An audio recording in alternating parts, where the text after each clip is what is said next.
Welcome to the early Renaissance, considered by most scholars to be the most important period in human history. That is an astounding statement when you think about it.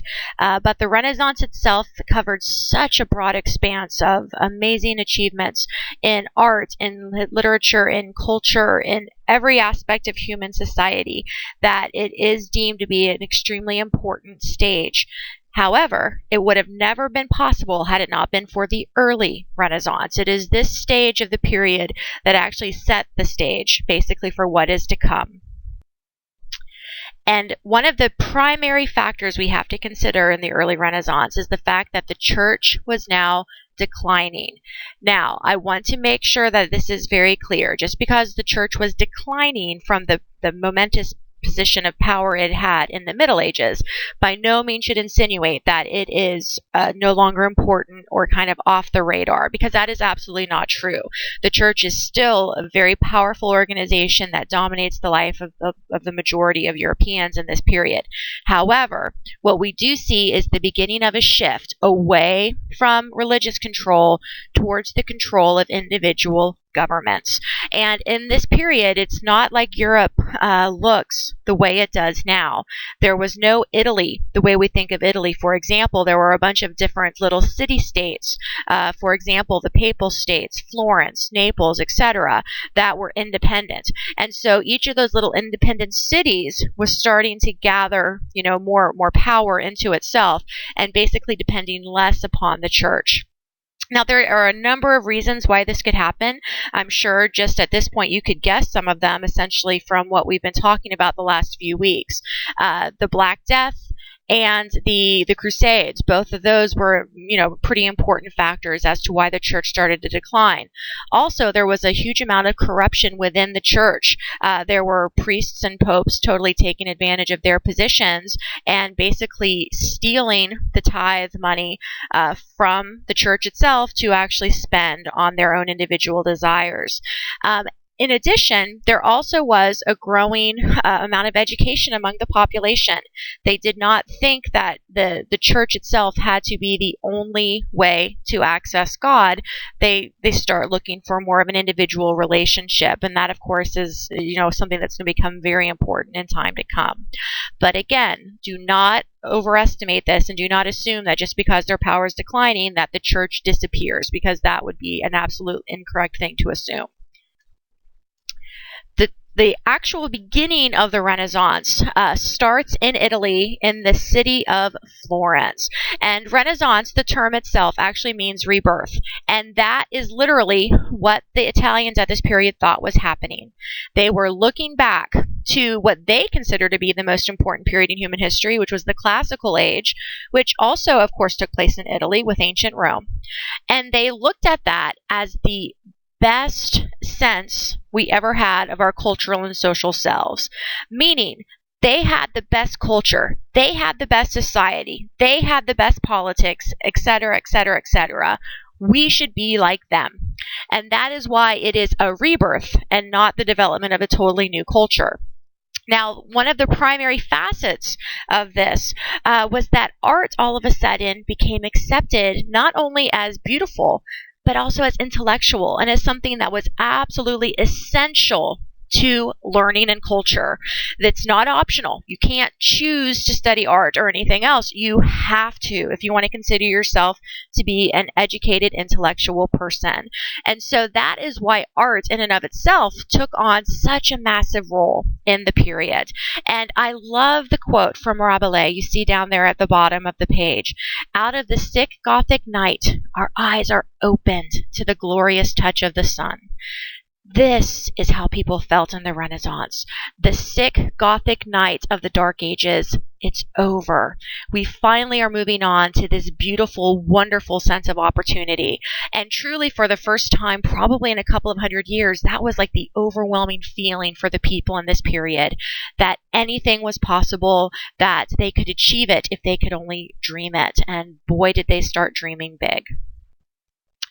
There were a lot of reasons for this other than just the decline of the church. Obviously, that's massively important. The other big shift we see, though, is actually economic in nature. First of all, all of a sudden, the economy started doing really well. People were able to kind of move out of that bare subsistence living where literally all they had to do was work all day and could barely, make ends meet, to the fact that all of a sudden now we do have a rising middle class that has a little bit of spare money and a little bit of spare time. They don't have to work 15 hours a day. And so with that extra money, with that leisure time, comes the desire to pursue other things that aren't necessarily work related. Also, as these people are looking back at ancient Greece and Rome, they want to try to be like them. And they basically look at the kinds of things that the ancients were doing with art, with theater, with culture, and strive to emulate it. Also, and this is really important, the Renaissance becomes an era of invention and exploration. The Europeans no longer want to be confined into this one little space. They want to get out. They want to look and see the world. They want to develop new tools and new mechanisms that are going to make our lives better. And that approach of let's build the better mousetrap, let's discover new worlds, let's see what's out there, basically motivated an awful lot of introspection and achievement. Now, the city you have to know if you're studying the Renaissance is Florence. It was the absolute capital of the early Renaissance, and it really dominates throughout the entire period. But the first 100 years of the Renaissance period is known as the Quattrocento. That's what the Italians called it, the Quattrocento, and it was basically the 1400s. Okay, the early Renaissance covers that 100 years, and what people don't realize is that at the time, in this period, Florence was the largest city in Europe. It had not always been. The larger cities of Rome, of Paris, of London had been absolutely decimated by the plague. Florence, by just some miracle, was not as horribly affected.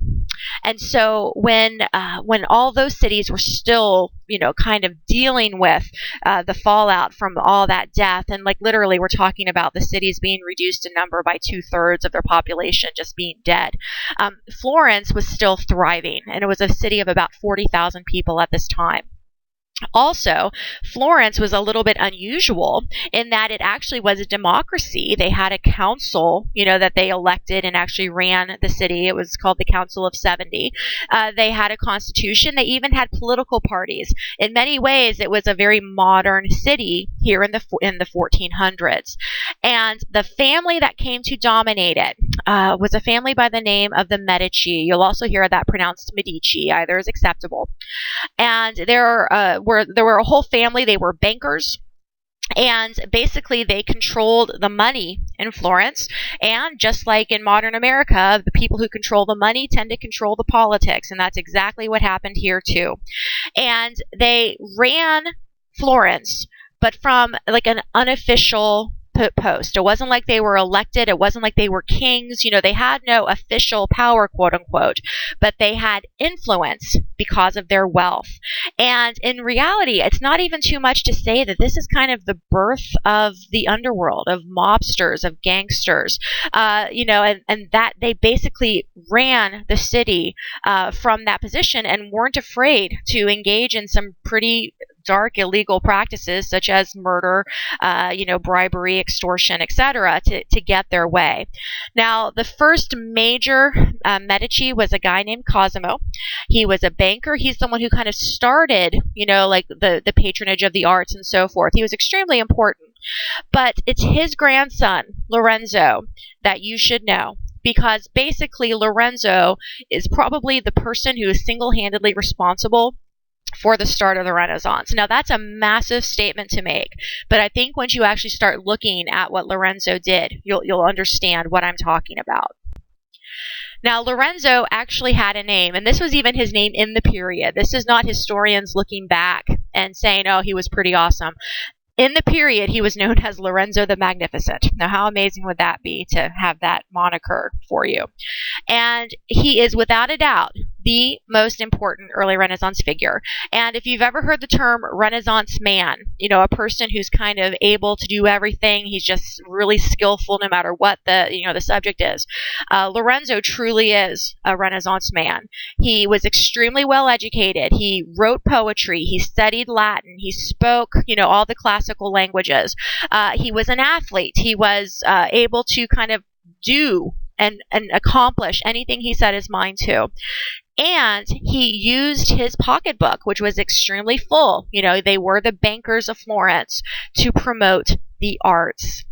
And basically, it's because of Lorenzo's patronage that the arts took off. He found a young Leonardo da Vinci and brought him to Florence to actually get him trained up. He found a young Michelangelo, did the same thing. I mean, all the figures that we are familiar with from the High Renaissance, which is coming, we're not there yet, basically owe their success to Lorenzo. He was the one who actually cultivated them all. And in fact, I just love this. I think it's wonderful. In 1481, a law was passed that said any attempt to assassinate him was illegal. Like, how important are you that you get your own special law protecting your life basically above everyone else? Now, but don't forget, even though he's so important and so influential, he was not an elected official. He was not a king. He was the mob boss of Florence, and he was very willing to be underhanded if he needed to be to get the job done. Now, one of the most important things that Lorenzo believed and that really came to dominate the Renaissance period in total is called humanism. And as you're sitting in a humanities class, it is very important that you understand that our present scope of humanities rests upon this one key term. Now, the word human is hiding within the word itself, and basically that is very indicative of what humanism is. It is our attempt to discover humankind's own earthly fulfillment. What does that mean? Basically, this idea would have been totally foreign in the Middle Ages. What? Humans matter? The individual matters? Who cares about individuals? If a serf dies, no problem. We got a couple million more. Not a big deal. That idea shifts, and all of a sudden what we see is the elevation of the human from kind of this unimportant thing that can just die and nobody would care, to this central place where we care about humans. We want them to actually be happy in this world. We are not taking away the promise of an afterlife. We're still going to go to heaven. We're still Christian. We still have those same ideas from the medieval period. But that doesn't mean that the lives we have on earth have to be awful at the same time. And a couple things become very interesting and basically come out of this humanist movement. First of all, we start to be more tolerant. You can read the Bible and you can read it figuratively. Like, you don't have to be an absolute literal person anymore.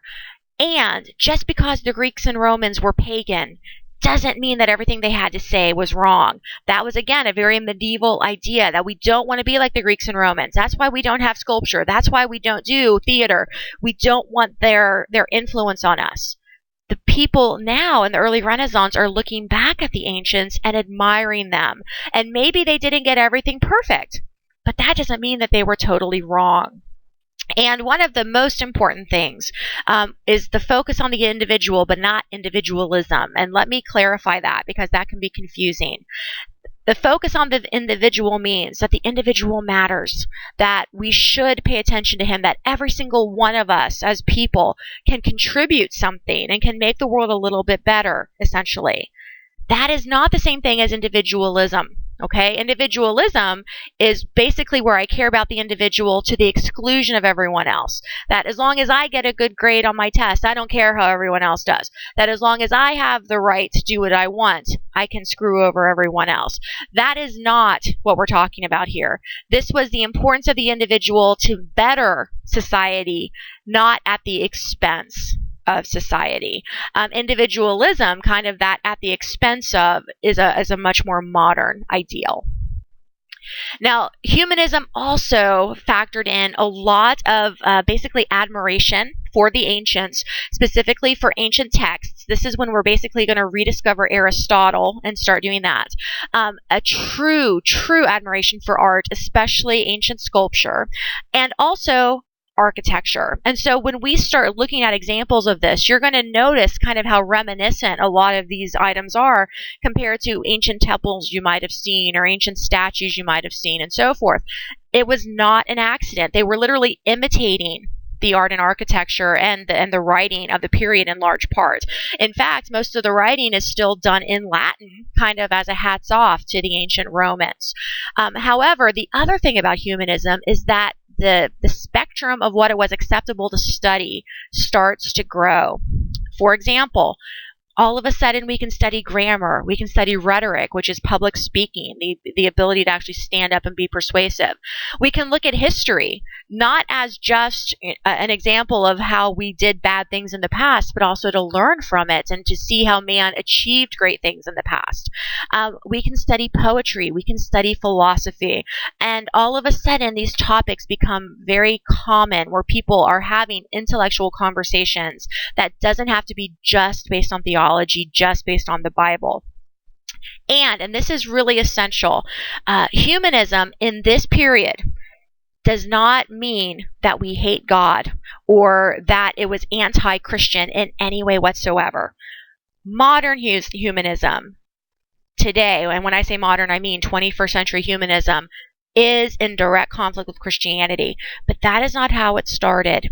Back in this period, it was basically looked to match what God wanted us to do, to kind of align with Christianity. And essentially the idea is, let's take the best of both worlds. God wants us all to achieve and be successful. Let's put it all together.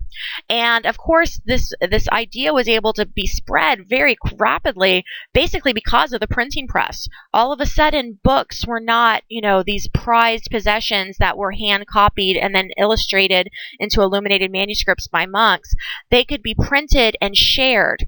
And as a wonderful example of just how there really isn't a conflict between humanism and, Renaissance Christianity, the very first book ever printed was the Bible.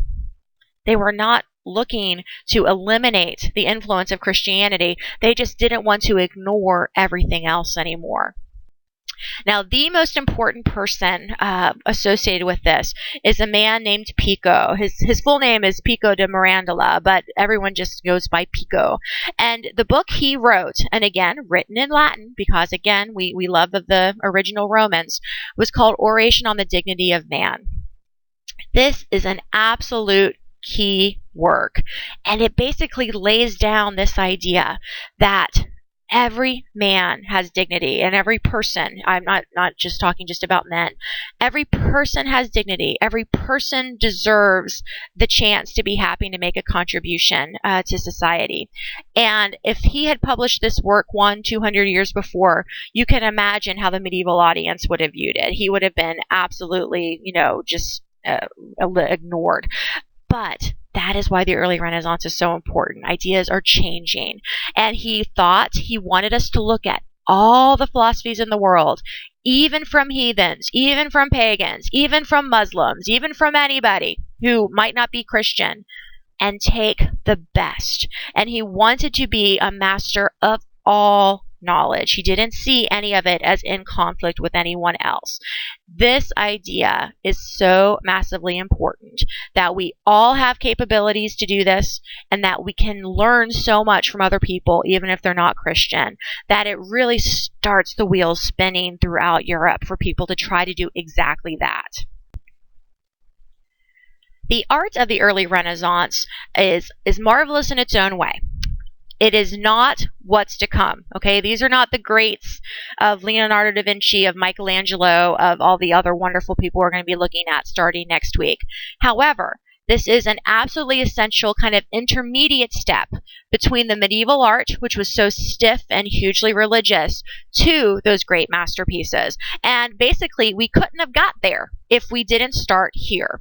And so what we see in this stage is a lot of experimentation. And that's why it's experimentation, because it's not perfect. This is when they're trying to basically figure out these ideas. And they are using new techniques. They are using new suggestions. And they're trying, for the first time, things that either have never been done before ever, or haven't been done since antiquity for over 1,000 years. So you got to give them credit just for making the effort.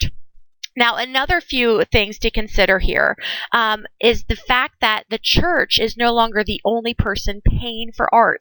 Now, don't get me wrong, the church is still the predominant patron, so we still see an awful lot of Christian images, and that's appropriate for this period.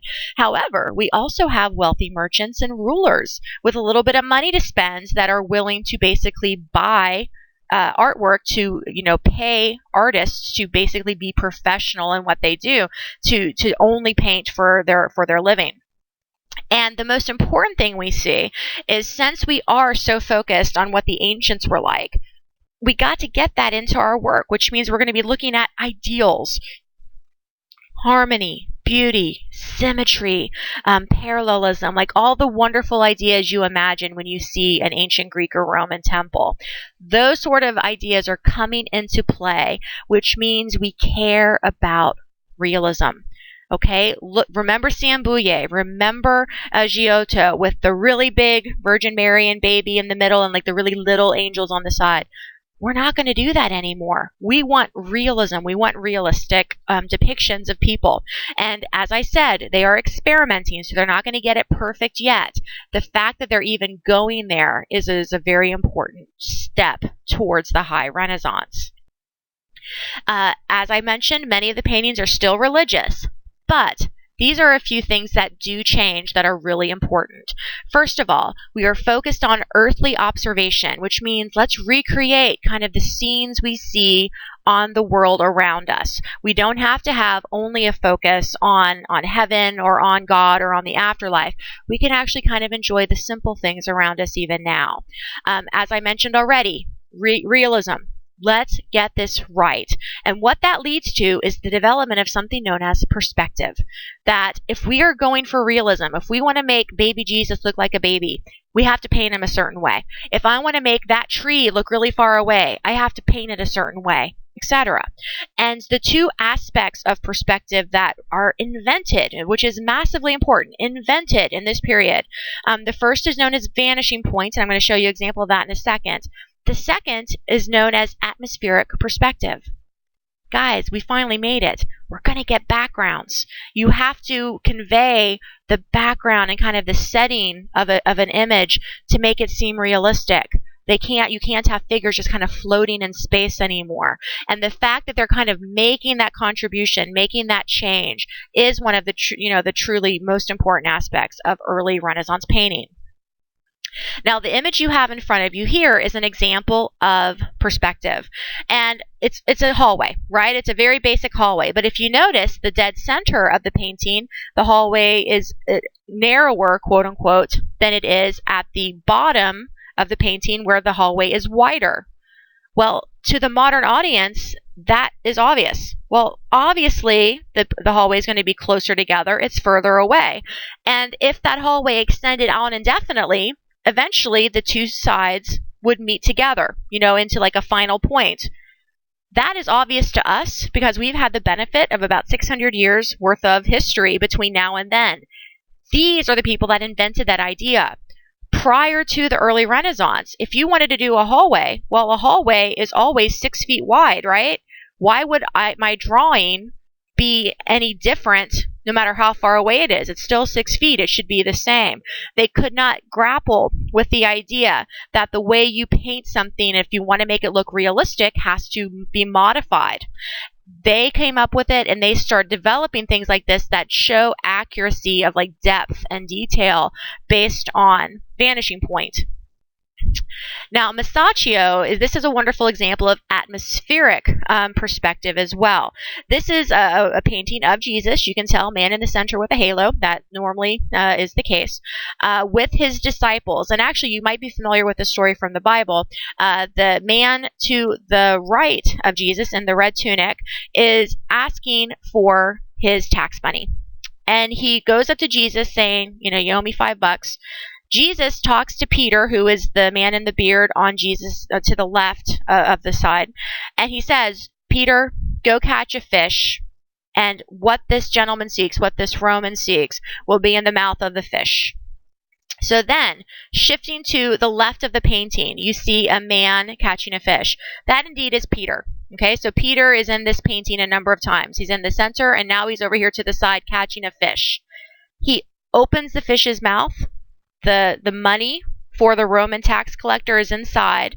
And so now if you switch to the right of the painting, you see Peter again giving the money to the Roman. So the Roman gets in the picture twice. Peter gets in it 3 times. The most important person of all, Jesus, in the picture is only there once, but he's in the center, so that counts for something. Now, the theme could have been medieval. Telling one of Jesus's stories, that is not a new thing. And we still see some other medieval aspects here. The color scheme is very medieval. Lots of reds, blues, and golds. The halos around the head, very medieval. So we are not totally separated from the medieval period yet. But there are a few things about this painting that are new. For one thing, look at the atmospheric perspective. We have trees. We have a building in the background. We have mountains of some sort back there.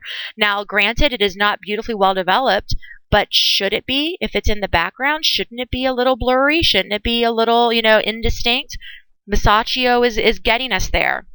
Now, also, we see a lot of, references basically to ancient architecture. Look at all the arches. Look at all the geometry, the squares and the rectangles and so forth. This is a beautiful depiction of somebody kind of halfway between medieval and Renaissance. And that's what early Renaissance is. It's that baby step. Now, this is another one of Masaccio's pieces. Again, I don't want to belabor the point, but it's another story, one of Jesus's parables. We have Peter in it twice. You can see him to the left with the kind of the golden drape, talking to a beggar. And then we have him on the right walking away. What I actually find more interesting in this is the atmospheric perspective, the background we get. We get a fully kind of elaborated city scene, complete with like a darkened alley, lots of arches, lots of details, and even a little bit more color. He's starting to kind of deviate. So again, halfway between medieval and modern as far as Renaissance painting goes, Masaccio is one of the key guys. Now, another massively important early painter is a man by the name of Botticelli. And Botticelli's focus was what is known as lyricism. And whenever you hear that term, lyricism, think emotion. All right?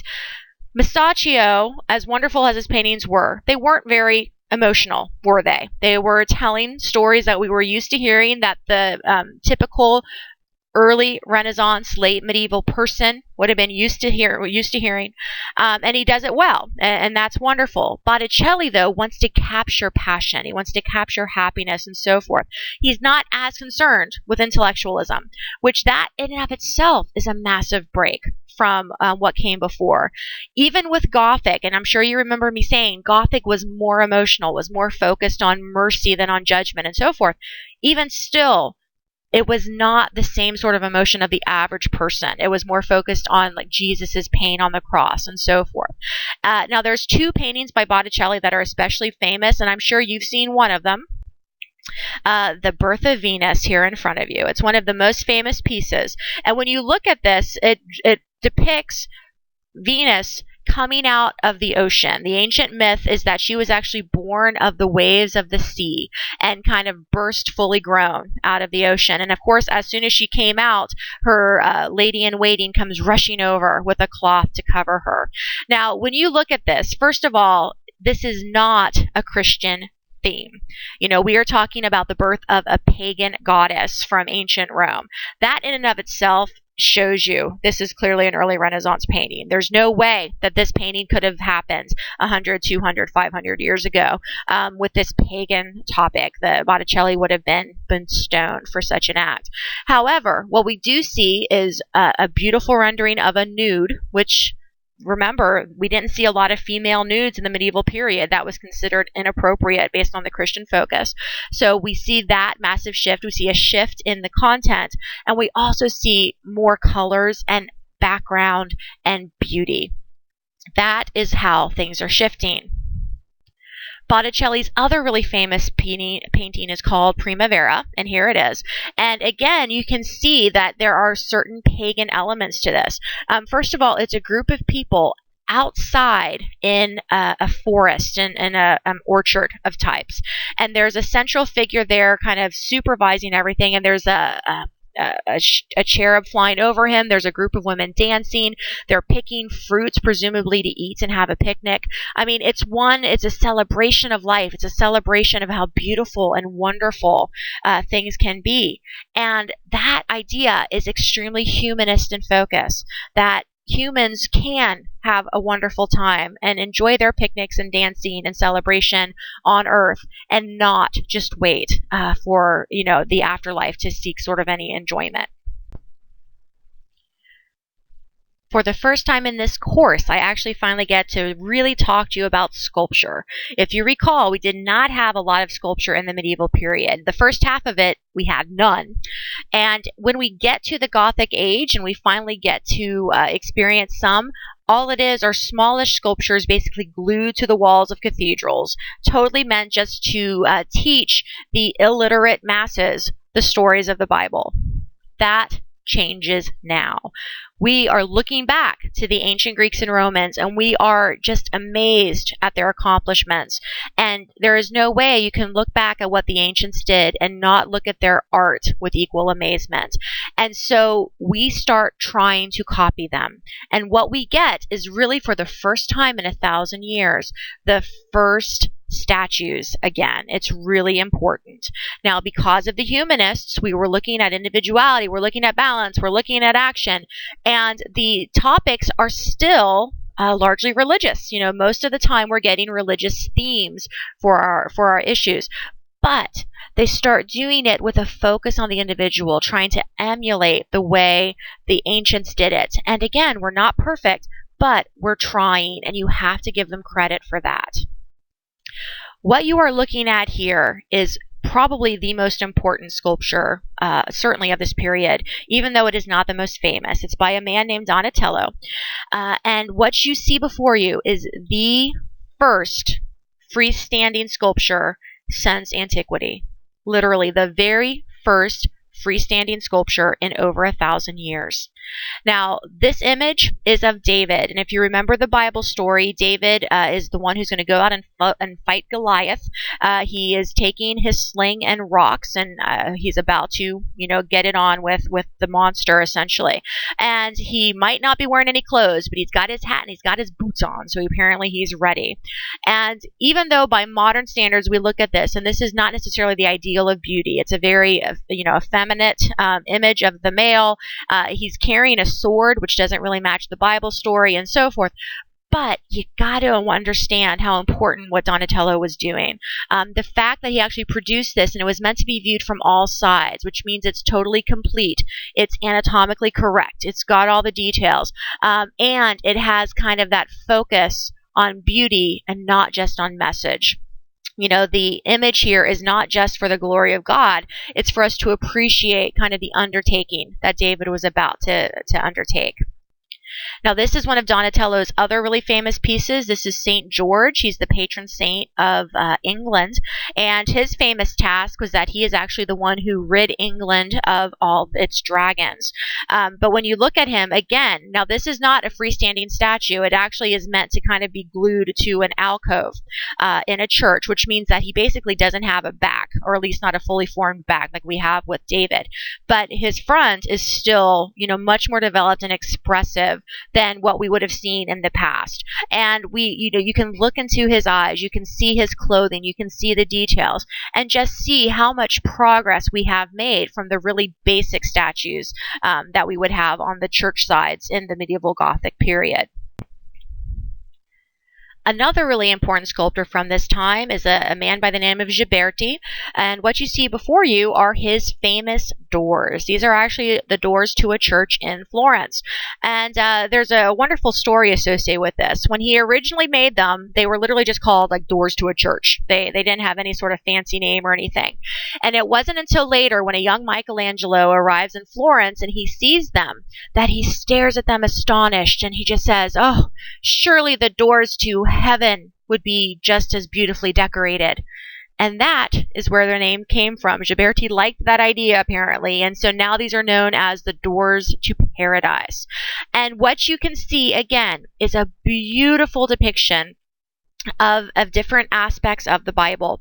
And when we look at the close-up on the right, you can just see how amazingly intricate and detailed Ghiberti made these images. And that is real gold. That's 100% gold that he was using to sculpt. He has amazing accuracy. Look at all the columns. Look at all the detail work of the people, the individuals. Even the doggies get information there. I mean, just an astounding achievement, especially when you consider where we've come from. You might remember these doors from when we were talking about the medieval period. It was the same idea. It was individuals trying to, basically illustrate the Bible for the masses. But Ghiberti was able to take it in so much better place because of the changes we've made from a humanistic standpoint. Now, the last aspect that we want to consider right now with the early Renaissance is that of architecture. And we had already seen architecture in the medieval period. We've looked at Romanesque churches. We've looked at Gothic cathedrals. Those same ideas are still there. But what we see, just as with everything else, is a shift. And now we're going for grace. We're not going for massive. We're not going for light. We're not going for huge. We want grace, and we love decoration. You're going to see very clearly what I'm talking about here in a second. There is not an inch of a Renaissance church that is not covered with something. And most of the decoration is geometric in design. There's one other really important change here, and that is that they have made some engineering advances at this point, which have made their buildings more stable. This matters because I don't have to have flying buttresses anymore. The support structure is inside the walls. So the churches are now more like freestanding, not with like kind of the protective spires all around. Now, Alberti is a beautiful example of an early Renaissance architect.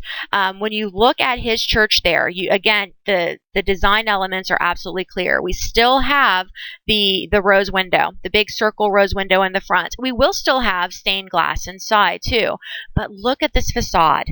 Squares, rectangles, circles. We even have a little triangle top, like an old Greek or Roman temple. The windows, the details, all of those elements, and as I said, like not an inch not covered with some sort of architectural detail.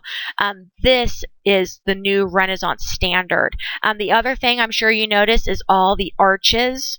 That is a direct comparison or a direct throwback to the ancient Romans. Probably the most important early Renaissance architect is a guy named Brunelleschi. And he was working in Florence because, of course, that's where you had to be working in the early Renaissance to be important. And the church you see in front of you is one of the most famous churches in the world. It's called Il Duomo, which actually just means the church in Italian. So it's not the most just decorative name. But obviously, the most important part of Il Duomo is the big dome that it has in the center. And what's interesting is that big dome, even though it's so beautiful and so famous, is actually not the truly Renaissance aspect of it. That had been started in the medieval period, and it still retains some of its Gothic elements that you can see, kind of the buttressing, like the actual support of the wall, of the walls and so forth. The real Renaissance aspect of it is the facade and everything else all around it. You still see all the geometry. You still see the triangles, the huge rose window, the arches, and so forth. But Brunelleschi was that driving force who tried to kind of convert what was going to be a Gothic cathedral into this massive Renaissance appeal instead. Another one of Brunelleschi's famous images or famous buildings is right here in front of you. This was actually an orphanage, believe it or not. And the idea is even the orphans deserve to have beauty in their lives. And so again, he took this structure. He introduced that beautiful colonnade with the arches where the children could walk and be protected from the hot Italian sun. Look at the windows on the second story with all their little triangle pediments above them. And even the statuary and so forth in front. That everyone deserves beauty, everyone deserves elegance, and that is what our building should be striving for. Now, last few comments here about literature, because what we have now is a growing literacy among people. We are by no means to the stage where everyone is literate and everyone can read, but we are starting to move that direction. And there are basically three major works that derive from the early period that you should be aware of. We've already talked about the first one. Pico, with his Oration on the Dignity of Man, is the earliest and probably most important piece from this period, in my opinion. Another super duper important person is a guy named Petrarch. There he is there with his lovely little crown of leaves. He is actually known as the father of humanism. This is a title that I personally disagree with. I think that title belongs to Pico. But nonetheless, Petrarch got it. And his big contribution, I mean, there's many contributions. Probably his most important contribution is that he actually rescued Latin manuscripts. He spent a lot of his life traveling around Europe and even into the Middle East and so forth, trying to basically buy up old Latin manuscripts. And if people wouldn't let him buy it, sitting down and hand copying it so that he could save and collect it kind of into a massive library. Frankly, it's because of Petrarch's actions that a lot of these ancient documents still survive, because what was starting to happen in this period is with the declining power of the church is that many of these monasteries that did have a collection of manuscripts from back in the day were basically losing funding and oftentimes would be abandoned or be destroyed by fire and so forth, losing their libraries with them. If it had not been for Petrarch, who knows how many of these things would have actually survived into the modern era. But besides just rescuing manuscripts, he did an awful lot of other things. He was one of the loudest, philosophers to talk about our conflicting desires in life, basically bringing that Gothic dualism that we spoke about in the last few weeks into the modern era, modern meaning early Renaissance era, looking at how we do desire, a wonderful afterlife in heaven, but we also want, enjoyment here on earth, looking at the conflict between the desire for love and the desire for a career, looking at all those different things that basically pull us apart, and frankly that we in the modern world definitely still struggle with. He also developed the sonnet, one of the most important aspects of poetry. He wrote all of his poems to a woman named Laura. He met her maybe once in his life, and she died very young. It wasn't like he ever had any sort of relationship with her. Like literally, he met her once. But he spends the rest of his life writing sonnets to a dead woman that he just basically loved from afar. And obviously, it's a very idealized, unrealistic love since he doesn't know her personally. But that became basically his source for all of his inspiration. He also made a very important point. He disliked medieval philosophy and science. He's just said, look, that is too limited. That's not what is going to make us happy in the real world. What we need to focus on is the modern developments that we're making now in the Quattrocento, because don't forget, this is still the Quattrocento, the 1400s. But that doesn't mean we're bad Christians. Anything we achieve, anything we do, is only because God gifted us with the ability to do so. Okay, that's what Petrarch was arguing. And so people who were a little skittish about kind of involving themselves in all this new philosophy, this new learning, this new arts, this new culture, and so forth, Petrarch basically was trying to put their mind at ease that God wouldn't have given us the ability to do it if he didn't want us to. This is bringing glory to God just as much as our medieval monasteries, just as much as our Gothic cathedrals are. We're just doing it now in a new way that's even better. And so basically he won over a lot of followers to the humanist idea based on how he was able to explain it to them. The last writer that I want us to look at is a wonderful gentleman by the name of Machiavelli. And you're actually familiar with his writings. You probably just didn't recognize it. When you looked at that excerpt a few weeks ago on Inside the Medieval Minds, one of the quotes in there is actually from Machiavelli, that if a king must choose between being feared and being loved, he should choose to be feared. That comes from his most famous work, Machiavelli's most famous work, entitled The Prince. And The Prince is a how-to manual. If you've ever read it or if you've ever seen it, it's extremely short. It's not by any means a really expansive, over-the-top piece of literature. But it is extremely influential because it was telling a ruler, specifically a prince of like a small Italian city-state, how to govern. And even though Machiavelli himself never actually said these words, they are kind of associated with him in his work, that the ends justify the means, that it doesn't matter what a prince has to do. If it gets the job done, if it secures the peace, if it actually secures his power, then it's a good thing. All right. And when this book has come out and when it's been read in modern era, people look at it as totally amoral because of what Machiavelli is saying. That look, you might have to kill people, you might have to go after the people that disagree with you, you might have to engage in practices that we, especially in America, would find absolutely abhorrent.